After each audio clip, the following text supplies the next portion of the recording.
Assalamualaikum warahmatullahi wabarakatuh. Perkenalkan, nama saya Jafar Rahma Putra dengan NIM 2020111031137 berasal dari hukum F. Di sini kami akan menjelaskan tugas kriminologi tentang teori-teori kriminologi menurut mazhab lingkungan atau sering disebut sosiokultural atau sosiokriminal. Nah, di sini ada beberapa bagian subbab yang akan kami jelaskan. Saya di sini akan menjelaskan bagian tinjauan singkat tentang kejahatan dan kriminologi serta dengan mazhab Italia. Berikut video atau materi yang akan saya tampilkan. Berikut adalah materi pertama yang akan saya tampilkan, yaitu tentang kejahatan, tinjauan kejahatan dan kriminologi. Yang pertama yang saya akan bahas adalah kejahatan. Secara logika, tentang baik dan jahat sudah melekat secara psikologis di alam bawah sadar masyarakat, bahwa untuk disebut jahat maka harus ada yang baik, tidak ada yang baik. Jika tidak ada yang jahat, kesimpulannya kebaikan akan ada. Jika ada kejahatan, artinya lagi, atau bisa kita simpulkan lagi, artinya kejahatan tidak akan pernah ada atau tidak akan pernah dihilangkan jika semua manusia menginginkan kebaikan. Nah, sebelum kita mengungkapkan kejahatan lebih lanjut lagi, kita akan mengetahui apa itu pengertian kejahatan menurut para ahli. Nah, berikut tinjauan dari kejahatan dari kriminologi. Mari kita kupas satu persatu apa itu pengertian kejahatan menurut para ahli. Yang pertama yang akan saya bahas adalah pengertian kejahatan menurut Sujono. Secara tata bahasa, pengertian dari kejahatan ialah suatu perbuatan atau tindakan yang jahat yang bisa diketahui atau didengar perbuatan tersebut, seperti pembunuhan, pencurian, penipuan, penculikan, dan lain sebagainya yang dilakukan oleh manusia itu sendiri. Yang kedua adalah pengertian menurut W.A. Bonger. Bonger menyatakan bahwa definisi dari kejahatan adalah perbuatan yang antisosial yang secara otomatis mendapatkan reaksi dari negara berupa pemberian denda atau sanksi yang kemudian dijadikan sebagai reaksi terhadap rumusan-rumusan hukum mengenai kejahatan. Yang ketiga, menurut Venon C. Burhan dan Samuel B. Kutas. Menurut Venon C. Burhan dan Samuel B. Kutas, beliau menyatakan bahwa pengertian kejahatan dapat dilihat dari dua sudut pandang, yaitu yang pertama kita akan bahas secara pandangan yuridis.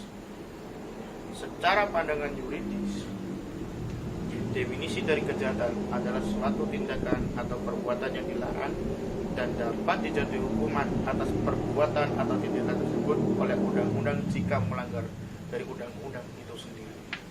Yang kedua, secara pandangan dari sudut sosiologi kriminologis.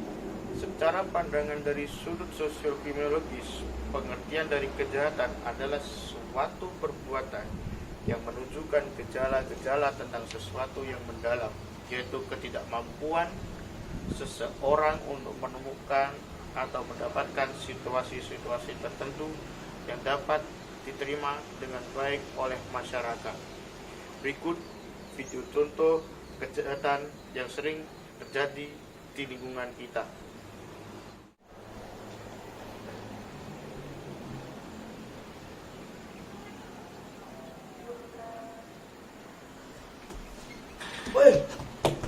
Seperti di video sebelumnya, yaitu adalah tentang sedikit contoh pencurian sebuah HP. Nah, ini adalah contoh kejahatan. Mengapa disebut kejahatan? Karena tindakan ini termasuk adalah tindakan yang melanggar hukum dan meresahkan masyarakat. Nah, apabila kita melakukan seperti tindakan video tersebut, jangan sampai. Karena apa? Karena itu tidak hanya melanggar hukum, tapi juga meresahkan masyarakat sekitar dan merugikan orang lain. Nah, setelah kita mengetahui pengertian kejahatan menurut para ahli dan contoh dari kejahatan, mari kita bahas tentang tinjauan dari kejahatan itu. Tinjauan kejahatan yang pertama, menurut Burns dan Tethers, beliau ini menggambarkan kejahatan secara puitis, ya ibaratnya seperti penyakit dari kematian yang selalu berulang, seperti musim yang selalu berganti. Nah, kejahatan ini akan terus menerus ada selama masyarakat terus ada. Nah, pendapat tersebut tidak sepenuhnya salah juga kalau menurut ini. Karena apa? Karena setiap hari berbagai macam bentuk kejahatan terjadi di masyarakat. Kejahatan dan penegakan hukum berjalan beriringan, yang artinya apabila kejahatan terjadi, maka penegakan hukum juga harus diterapkan. Tetapi sejauh ini hukum terlihat seperti tidak ditujukan untuk mencegah kejahatan karena beragam bentuk dan cara melakukannya. Nah, itu adalah tinjauan dari ahli yang sebelumnya, dan sekarang kita bahas menurut Cesare Beccaria di dalam bukunya. Menurut Cesare Beccaria, menurut bukunya di delle Pene yang berjudul itu tadi, delle Pene, secara tersirat menyebutkan bahwa kejahatan beraneka beragam bentuknya. Besar dan kecilnya kejahatan itu tergantung pada kerugian yang ditimbulkan di dalam masyarakat yang dikehendaki oleh kejahatan itu. Nah, dari pendapat ini dapat ditafsirkan bahwa kejahatan adalah segala sesuatu yang merugikan masyarakat, baik kerugian tersebut besar maupun kerugian kecil. Dari yang saya sampaikan tadi, kejahatan adalah sesuatu yang merugikan masyarakat, baik kerugian tersebut besar maupun kerugian kecil. Nah, di dalam permasalahannya ini, kejahatan yang muncul, tidak semua kejahatan hal yang merugikan tersebut dapat dipidanakan yang diatur oleh dalam undang-undang. Nah, apakah itu? Nah, inilah contoh video yang akan saya tampilkan. Saya memiliki dendam pada kamu. Dengan begini saya memiliki ilmu hitam, yaitu ilmu santet. Dengan santet ini aku tidak bisa dipidana dengan polisi dan tidak bisa dituntut secara hukum karena aku menggunakan ilmu hitam yang tak kasat mata. Matilah kau nak, mati. Oke, komen mati. Itu adalah salah satu video yang saya tampilkan barusan. Yang saya tampilkan barusan ialah suatu praktek yang tidak asing lagi bagi seluruh masyarakat di Indonesia maupun di dunia, yaitu adalah praktek dukun, atau kita bisa sebut penyantet, atau bisa disebut juga santet. Nah, di santet ini yang sampai saat ini rumusannya belum terpecahkan. Mengapa belum terpecahkan dan masih mengalami banyak perdebatan di kalangan pakar hukum pidana Indonesia? Karena secara hukum positif di Indonesia belum mampu menjangkau hal tersebut, khususnya perihal pembuktiannya. Nah, di dalam pembuktian, santet merupakan hal yang tidak dapat dinalar. Untuk itulah mengapa santet tidak dapat dipidanakan atau ditindak secara hukum.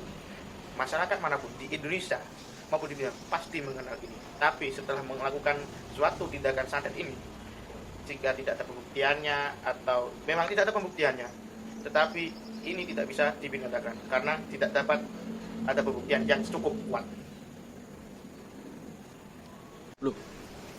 Nah, setelah kita membahas kejahatan yang tidak bisa dipidanakan secara hukum karena tidak ada alasan yang kuat mengapa itu tidak bisa dipidanakan karena tidak ada bukti yang kuat. Nah, kita kembali ke sudut pandang.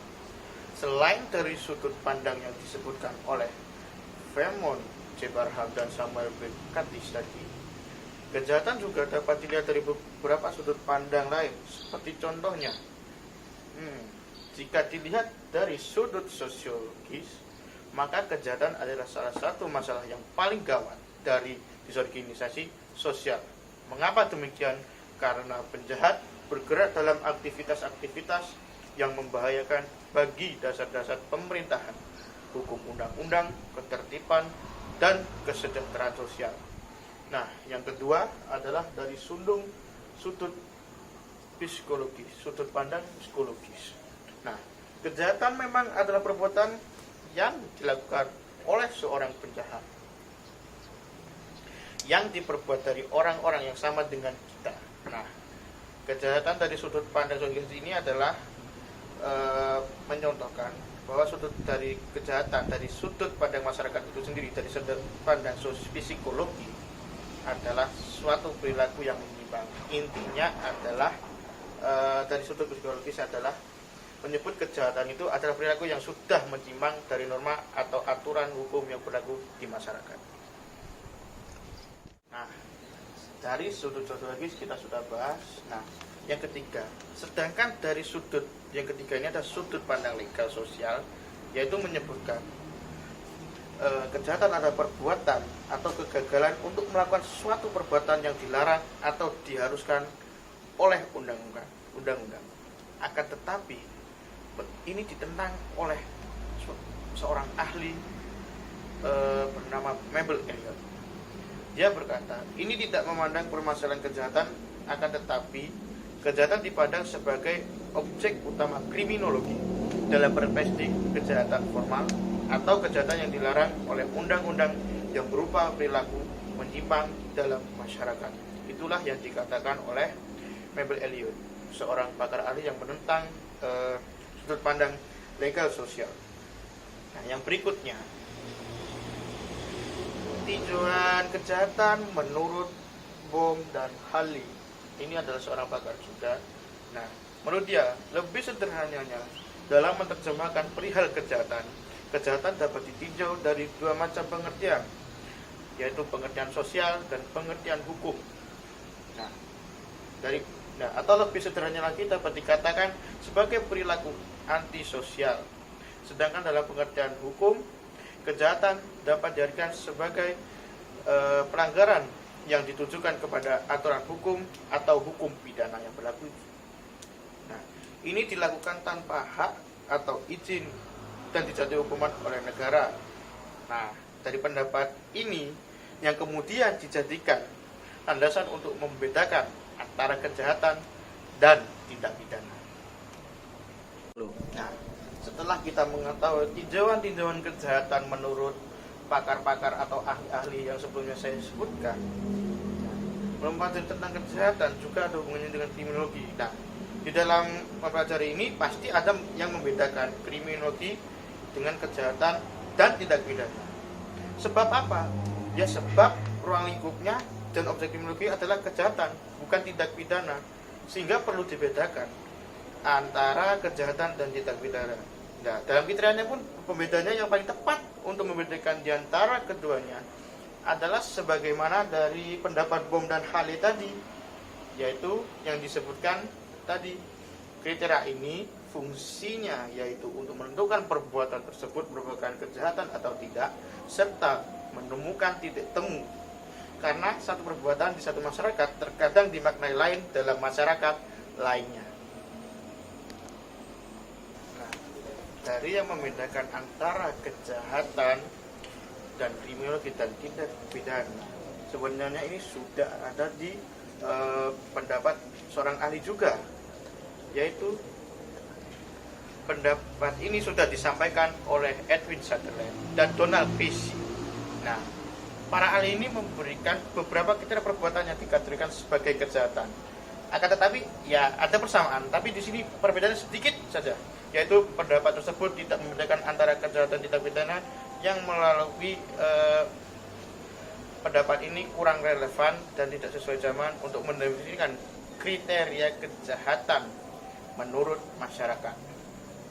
Nah, yang menjadi persamaan adalah walaupun setiap perbuatan yang dianggap kejahatan di suatu masyarakat dapat dimaknai berbeda oleh masyarakat lainnya. Setelah itu, namun pedoman universal yang sekiranya dapat dipergunakan sebagai arahan dan perbuatan yang digadukan oleh kejahatan itu di dalam masyarakat adalah ketika perbuatan tersebut jika yang pertama merugikan masyarakat atau anggota masyarakat. Yang kedua, perbuatan tersebut dicela sebagai perbuatan yang tidak terpuji di masyarakat. Yang ketiga, diatur sebagai perbuatan yang terlarang dalam norma masyarakat. Dan yang terakhir, yang keempat, adalah memiliki ancaman sanksi bagi pelanggarnya. Nah, dari sini kita dapat mengetahui mengapa perlu dibedakan antara kejahatan dengan tindak pidana. Apakah arti perbedaan tersebut? Yaitu mengingatkan terhadap tokoh yang telah menjelaskan tadi, yang bahkan tidak memiliki di antara keduanya dan menganggap dua hal tersebut sama. Nah, tadi ada dua tokoh yang menyebutnya sama, ada yang membeda, ada yang membedakan, ada yang menyamakan menjadi satu. Nah, itu tadi. Nah, jadi ada alasan lagi mengapa perlu dibedakan antara kejahatan dan tindak pidana, yaitu dapat disimpulkan dari sini, yaitu untuk mengetahui kedua ilmu ini saling berkaitan dengan kedudukan kriminologi dan hukum pidana. Nah, ilmu ini dalam disiplin kriminal serta objek kajian kriminologi sebagai disiplin ilmu. Nah, setelah kita membahas tentang tinjauan kejahatan tadi secara lengkap, nah yang kedua sekarang kita mengkaji tentang kriminologi. Nah, setelah membahas tentang tinjauan kejahatan, mari kita bahas tentang tinjauan kriminologi. Nah, pertanyaan yang mendasar yang selalu diajukan dan sulit untuk dijawab adalah kapan tepatnya manusia mulai mempelajari kejahatan, dan apakah setiap mempelajari kejahatan sama dengan mempelajari kriminologi? Nah, dari pertanyaan tersebut berlanjut dengan pertanyaan yang lazim berikutnya tentang siapa yang mencetuskan istilah kriminologi pertama kali dan kenapa manusia perlu mempelajari kriminologi, khususnya mahasiswa di Fakultas Hukum.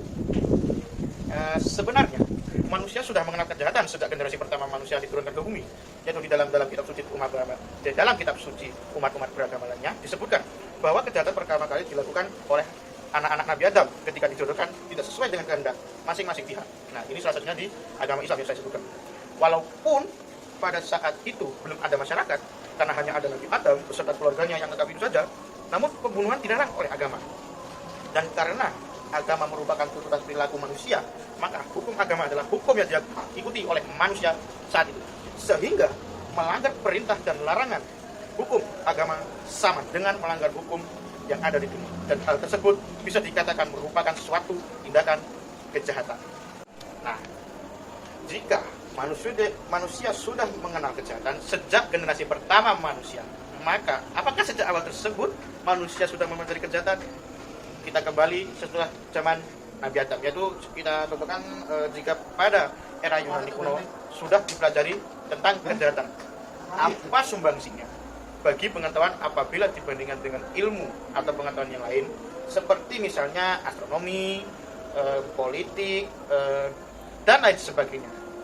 Nah, dari sini muncullah pertanyaan yang paling pentingnya, apakah mempelajari kejahatan sama halnya dengan mempelajari kriminologi?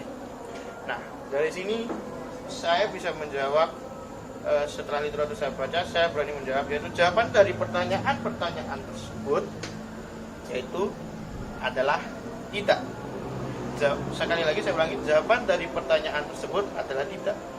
Mengapa demikian? Karena pada dasarnya bahwa manusia tidak mempelajari kejahatan sejak era Yunani kuno, bahwa mempelajari kejahatan tidak sama dengan mempelajari kriminologi.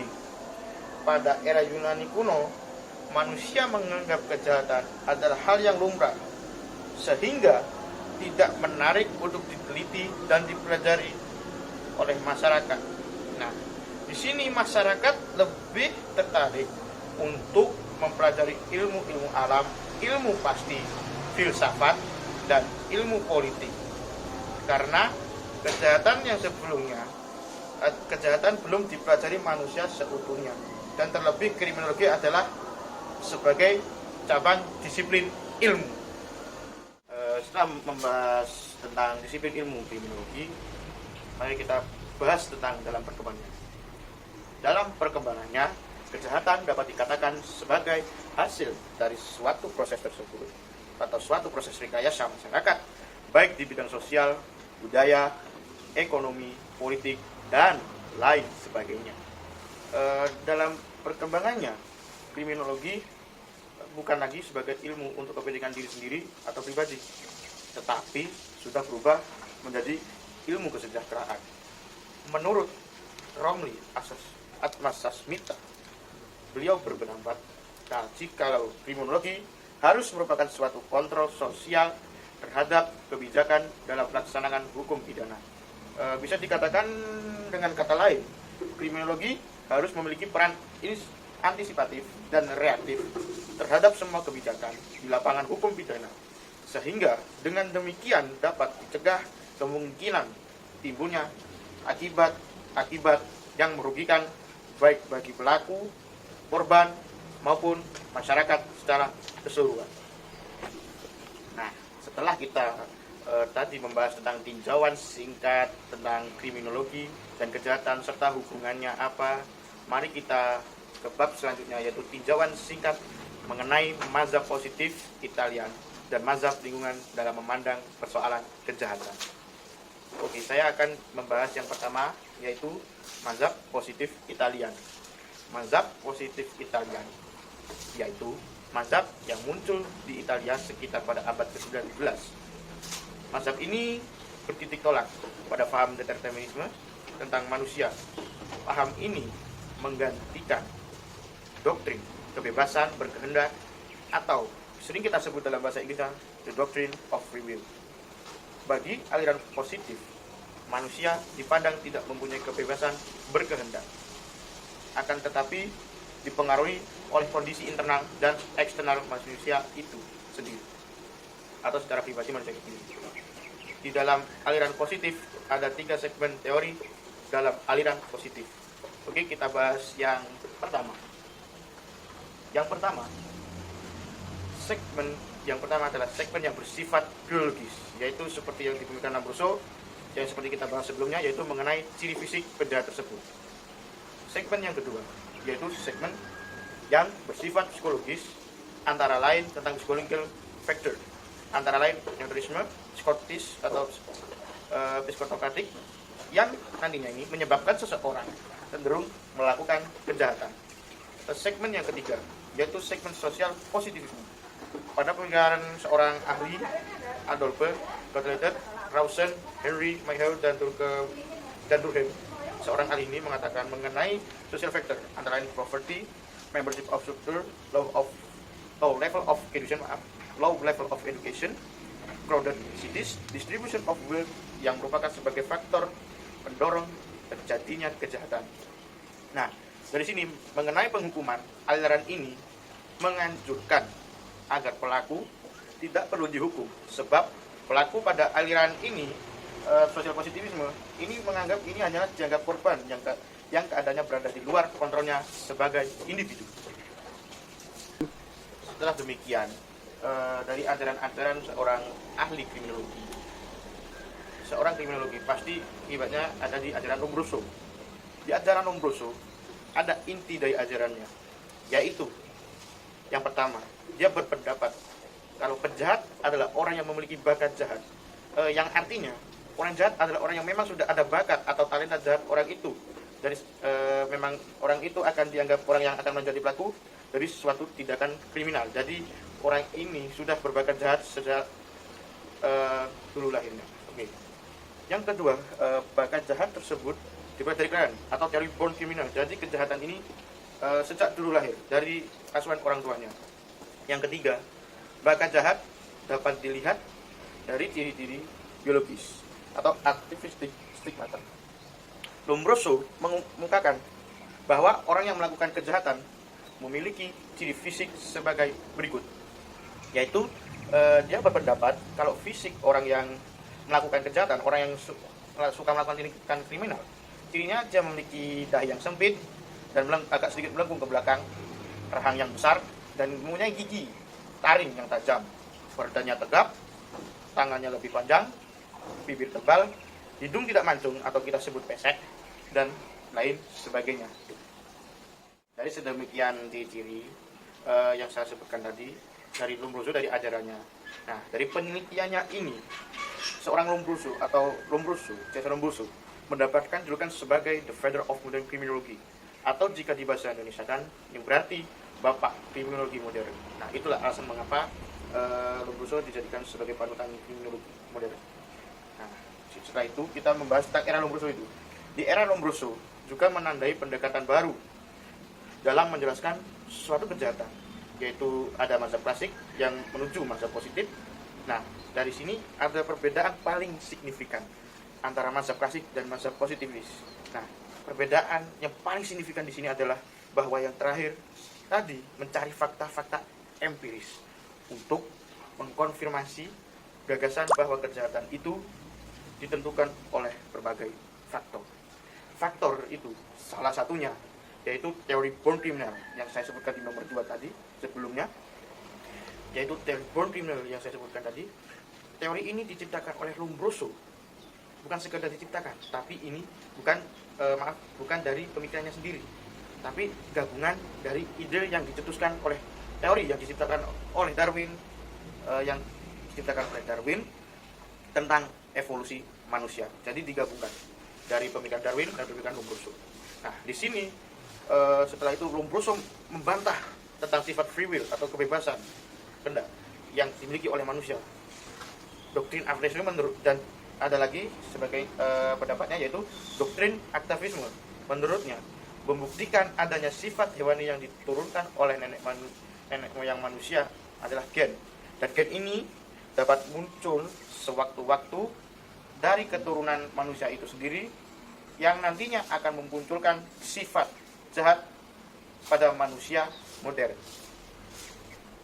Nah, selain teori born criminal yang digabungkan dari pemikiran Darwin tentang evolusi, Lombroso juga menggabungkan positivisme Comte, pemikirannya yang nama positivisme Comte dari ajaran evolusi Darwin juga. Selain teori born criminal yang digabungkan, nah dalam studi tentang hubungan kejahatan dan tubuh manusia itu sendiri bersama-sama pengikutnya dia meneliti, yaitu dengan Enrico Ferri, Rafael Curvalo. Nah, Lombroso membangun suatu orientasi baru. Nah, dari sinilah mazhab Italia atau mazhab positif terbentuk yang nantinya menjelaskan atas tingkah laku kriminal, eksperimen, dan penelitian ilmiah. Jadi inilah ya mungkin ini ada sedikit sejarah bagaimana mazhab positif itu lahir dan Lombroso bersama siapa saja itu menggabungkannya. Nah, setelah ini saya sudah menjelaskan dari tinjauan singkat kriminologi dan kejahatan sampai ke mazhab Italia. Nah, di video berikutnya tentang mazhab lingkungan dan seterusnya akan dijelaskan oleh teman saya bernama Kevin Hamzah. Ya, terima kasih Mas Dava atas materi yang disampaikan. Sebelum melanjut ke materi selanjutnya, perkenalkan, nama saya Kevin Hamzah Ahmad Ramadan Juyantoro, mahasiswa Fakultas Hukum Universitas Muhammadiyah Malang dengan NIM 2020 10 11 03 11 357. Nah, yang selanjutnya saya akan membahas tentang mazhab lingkungan. Mazhab ini dipelopori oleh para ahli kedokteran di Perancis yang menentang ajaran Lombroso tentang kejahatan yang bercara antropologis dari abad ke-19. Mereka semua menganut garis-garis yang diberikan oleh J. Lamarck, E. Geoffroy, dan L. Pasteur yang menekankan pada arti lingkungan sebagai sumber dari segala jenis makhluk dan penyakit-penyakit yang timbul. Mazhab ini sebagian besar lebih memajukan teori lingkungan dengan menentang ajaran yang mengatakan bahwa kejahatan ada sejak lahir. Seseorang itu menjadi atau berbuat jahat ialah disebabkan karena susunan corak dan masyarakat di mana penjahat itu hidup. Mudah dimengerti bahwa misalnya perumahan yang sangat jelek, di mana orang tinggal berjejal-jejal, terdapatnya kemiskinan ataupun pendidikan yang buruk, sehingga anak-anak terlantar bergelandangan di jalan-jalan, dengan mudah akan menimbulkan kejahatan. Nah, yang selanjutnya, kota-kota yang sering terjadi seperti ini. Yang pertama adalah kota Bandung. Di Bandung banyak orang yang menjamret yang disebabkan oleh kurangnya kecukupan untuk hidup dan kekurangan pendidikan, sehingga hal tersebut bisa terjadi. Dan yang selanjutnya adalah Jakarta. Banyak orang yang menjadi preman dikarenakan susah mencari pekerjaan dan lingkungan yang memaksa untuk melakukan hal tersebut. Dan yang terakhir adalah Bandar Lampung. atau Lampung. Banyak sekali orang yang menjadi begal karena beberapa lingkungan di sana mewajarkan hal tersebut, sehingga banyak masyarakat yang melakukan hal tersebut dan mewajarkannya. Ya, selanjutnya kita akan bahas tokoh-tokoh yang berpengaruh dalam mazhab ini. Mazhab ini, tokoh termukanya adalah Al-Khashoggi, seorang guru besar dalam ilmu kedokteran kehakiman di Perguruan Kriminal Internasional. Ia menentang hipotesa Lombroso dan merumuskan ajaran mazhab lingkungan sebagai berikut. Mazhab yang didasarkan pada lingkungan ekonomi ini mulai berkembang pada pertengahan abad 19. Teori ini mengatakan faktor-faktor ekonomi yang terpenting adalah keadaan sosial di sekeliling kita dengan sebuah perbandingan modern di mana diumpamakan keadaan sosial di sekeliling kita adalah suatu pembenihan untuk kejahatan. Kuman adalah orang yang mendapatkannya. Suatu unsur akan punya arti apabila menemukan pembenihan yang membuatnya berkembang.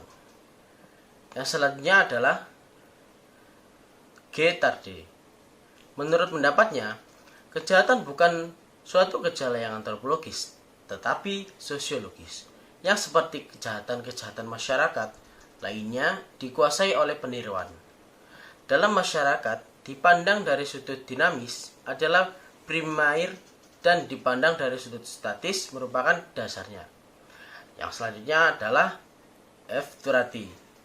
Sebagai salah satu tokoh pertama dalam aliran mengatakan bahwa tidak hanya kekurangan dan kesengsaraan saja, tetapi juga nafsu ingin memiliki yang berhubungan erat dengan sistem ekonomi pada waktu sekarang. Mendorong kejahatan ekonomi. Mengenai kejahatan terhadap orang, Turati menunjukkan akan pengaruh dari keadaan material terhadap jiwa manusia. Misalnya, kesengsaraan membuat pikiran menjadi tumpul, kebodohan dan ketidakadaban merupakan penganut-penganutnya. Dan hal-hal ini merupakan faktor-faktor yang berkuasa dalam timbulnya kejahatan, serta keadaan tempat tinggal yang buruk menyebabkan kejahatan kesusilaan. Dan yang selanjutnya adalah N. Colajani. Dalam bukunya, Sosiologia Kriminale juga menentang aliran antropologi. Ia menunjuk kepada hubungan antara krisis dengan bertambahnya kejahatan ekonomi, antara kejahatan dengan gejala patologi sosial seperti pelacuran yang juga berasal dari keadaan perekonomian. Colajani menekankan pula adanya hubungan antara sistem ekonomi dan faktor-faktor umum dalam kejahatan. Ya, yang selanjutnya saya akan membahas tentang macam-macam teori kriminologi menurut mazhab lingkungan, sosiokultural atau sosiokriminal. Nah, yang pertama adalah anomi. Penganut teori anomi beranggapan bahwa seluruh anggota masyarakat mengikuti seperangkat nilai-nilai budaya, yaitu nilai-nilai budaya kelas menengah, yakni adanya anggapan bahwa nilai budaya terpenting adalah keberhasilan dalam ekonomi. Karena orang-orang kelas bawah tidak punya sarana-sarana yang sah atau legitimate means untuk mencapai tujuan tersebut, seperti gaji tinggi, badan usaha yang maju, dan lain-lain. Mereka menjadi frustasi dan beralih menggunakan sarana-sarana yang tidak sah, atau disebut juga illegitimate means. Yang selanjutnya adalah cultural deviance, atau penyimpangan budaya. Sedangkan penganut teori penyimpangan budaya mengklaim bahwa orang-orang dari kelas bawah memiliki seperangkat nilai-nilai yang berbeda, yang cenderung konflik dengan nilai-nilai kelas menengah. Yaitu sebagai konsekuensinya, manakala orang yang kelas bawah mengikuti sistem nilai mereka sendiri, mereka mungkin telah melanggar norma-norma konvensional dengan cara mencuri, merampok, dan sebagainya. Cultural deviance ini ada 3 teori cultural deviance teoris, yaitu yang pertama social disintegration. Teori ini memfokuskan diri pada perkembangan area-area yang angka kejahatannya tinggi, yang berkaitan dengan disintegrasi nilai-nilai konvensional yang disebabkan oleh industrialisasi yang cepat, peningkatan imigrasi, dan urbanisasi. Yang kedua adalah differential association. Teori ini memegang pendapat bahwa orang yang belajar melakukan kejahatan sebagai akibat hubungan dengan nilai-nilai dan sikap-sikap antisosial, serta pola tingkah laku kriminal. Dan yang ketiga adalah cultural conflict. Teori ini menegaskan bahwa kelompok-kelompok yang berlainan belajar conduct norm, aturan yang mengatur tingkah laku yang berbeda. Dan belajar conduct norm dari suatu kelompok mungkin berbenturan dengan aturan-aturan konvensional kelas menengah. Dan teori yang terakhir adalah social control atau kontrol sosial. Teori kontrol atau sering juga disebut dengan teori kontrol sosial berangkat dari suatu asumsi atau anggapan bahwa individu di masyarakat mempunyai kecenderungan yang sama. Kemungkinannya menjadi baik atau jahat. Baik atau jahatnya seseorang sepenuhnya tergantung pada masyarakatnya. Ia menjadi baik kalau masyarakatnya membuatnya demikian. Begitupun juga dengan bisa menjadi jahat apabila masyarakatnya membuatnya begitu juga. Ya. Itu adalah materi terakhir yang saya sampaikan. Jika ada salah kata dari kelompok saya, mohon dimaafkan, dan sekian, terima kasih. Wassalamualaikum warahmatullahi wabarakatuh.